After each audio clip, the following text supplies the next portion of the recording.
Breath of the Wild is really far apart from the other Zelda games in the timeline, that the lore and knowledge is drastically different. It's quite hard to compare Breath of the Wild to other Zelda games, as there is tens of thousands of years difference. However, one thing is clear, and it is that Calamity Ganon shares no resemblance to Ganondorf or Ganon from previous Zelda titles. Ganondorf is a cunning and humanoid individual who, in one of the timelines, transforms into a giant boar. Calamity Ganon shares no resemblance to those two forms of evil, nor is it explained how or why Ganon or Ganondorf transformed into this malice monster. I'm not debating whether Calamity Ganon derived from Ganondorf or Ganon, as that would require its own video, and will also bring up the subject on Breath of the Wild's placement in the timeline. It is a very controversial subject that will take a lot of time to explain. Back to the point, it is clearly implied that Ganondorf or Ganon has transformed into Calamity Ganon, as it is clearly said by King Rome in the speech he gave Link after he completed all the shrines in the Great Plateau, that Ganondorf or Ganon transformed into Calamity Ganon. This is also implied multiple times in the book Creating a Champion. However, we do see Ganondorf underneath Hyrule Castle in the Breath of the Wild sequel. We also can see that Ganon is not present in Breath of the Wild or the teaser for the sequel. So he either transformed back into Ganondorf somehow, or Breath of the Wild simply doesn't happen in that timeline. So maybe Calamity Ganon is a part of Ganondorf. I know this sounds a tad bit ridiculous, but let me explain. Ganondorf is seen dormant in Breath of the Wild sequel before the green hand is removed from his chest.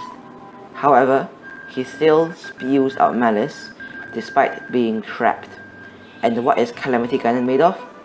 Malice. This is an uncanny resemblance between the two. However, it is also mentioned that Calamity Ganon does not have a physical form and it needs to generate one.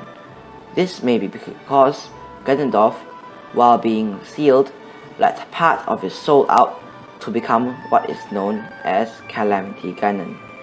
This theory may explain how Calamity Ganon does not have a physical form as most other villains do in the Zelda series. I believe that Ganondorf is controlling Calamity Ganon through his place under Hyrule Castle, and as the green hand is blocking him from any form of physical movement, that doesn't mean he can't usher controls or instructions outside of his seal. The malice spewing out may very well be instructions or some sort of string used to control or guide Calamity Ganon to free Ganondorf. And in the end, Calamity Ganon may just be a mere pawn in the grand scheme of things, as there has to be a mastermind behind all this, and Calamity Ganon doesn't really seem to be the smart type, as his attacks are mainly based on brute force and his strength rather than the technique that Ganondorf usually uses. This does not seem to add up, as when Calamity Ganon rises, he cuts off Mipha right before she was going to tell Zelda the secret to awakening her sealing power. Also, he took over the Guardians and Divine Beasts, which was most likely one large factor to Calamity Ganon's defeat in the battle 10,000 years ago. So he learned from his mistake and decided to take over ancient Sheikah tech and use it against Hyrule. These moves are very strategic and will require a highly skilled individual to think up of these plans, and Ganondorf has proven time and time again that he is not one to be meddled with. He has thought up of master plans to take down the hero and the princess. In almost every game, he lost a fight only because of his arrogance. Like in Twilight Princess, where he turned his banishment into the secret realm into an advantage. He had gained so much power through the Triforce of Power and his army that he thought of Link as a mere boy and would not consider him a threat to his power. However, this would result in a stab to his stomach. Despite him losing every match against Link, he is still undoubtedly the master strategist behind things. Linking back to Calamity Ganon, I believe that he is just a pawn created by Ganondorf, who is most likely controlling most of his actions from inside his place in the cave. My evidence for it is that the malice is seen flowing out of Ganondorf in the teaser. And what is Calamity Ganon made of? Malice. Also, when Calamity Ganon is in his cartoon, it also kind of looks like a hat with flowing malice on the walls and ceilings. It is also very likely that this malice is signals from Ganondorf, because this malice has to go somewhere, right? It obviously isn't coming for Hyrule, as NPCs don't mention it, and malice isn't seen flowing throughout Hyrule. And the malice is only seen in places like Hyrule Castle and the Knight's Training Grounds, because Calamity Ganon would want to eliminate those places and people first, so that there will be less resistance when he took over Hyrule. My last and the most significant piece of evidence is that some things just would not add up if Calamity Ganon is unrelated to Ganondorf. It is the number of coincidences that would have to take place for Calamity Ganon to succeed in taking over Hyrule, and Ganondorf to be awoken and freed by Zelda and Link in the sequel. Let me explain.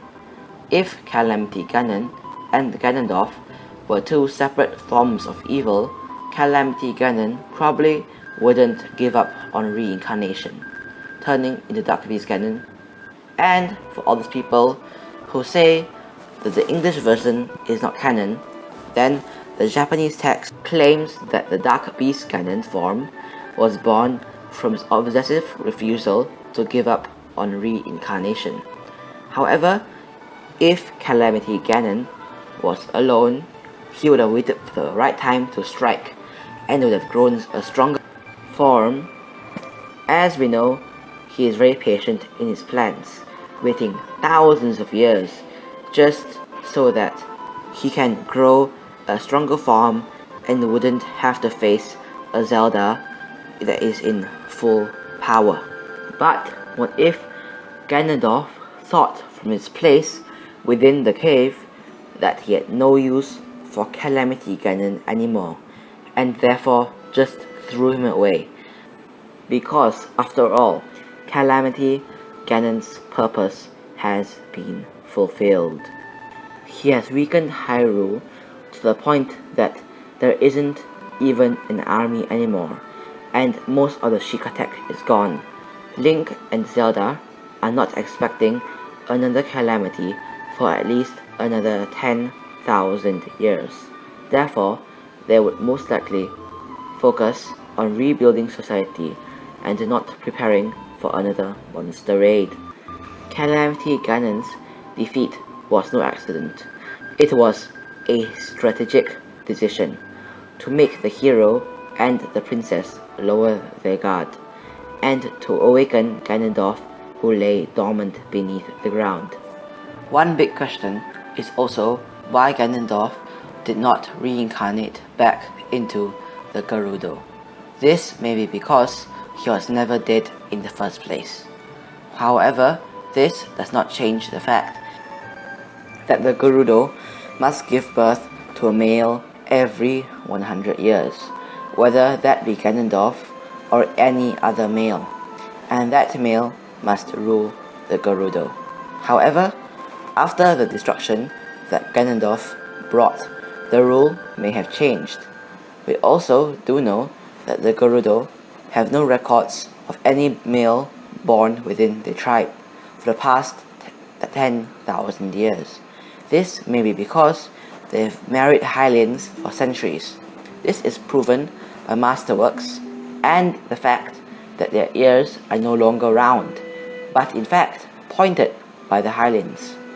This may be why the Gerudo are unable to give birth to a Gerudo male. So, Ganondorf threw Calamity Ganon away, like he did many others before him. Calamity Ganon is just merely a pawn, nothing more, nothing less. Ganondorf has truly weakened Hyrule to its last leg. The great calamity that has plagued Hyrule for many a millennia is just a diversion to ward others away from the true danger that lurks beneath. I hope you enjoyed today's theory. Now please like and subscribe for more content like this in the future. Also, please check out these other two videos I made about the islands in Breath of the Wild 2, as well as this other video about the current state of Hyrule. And don't forget to subscribe.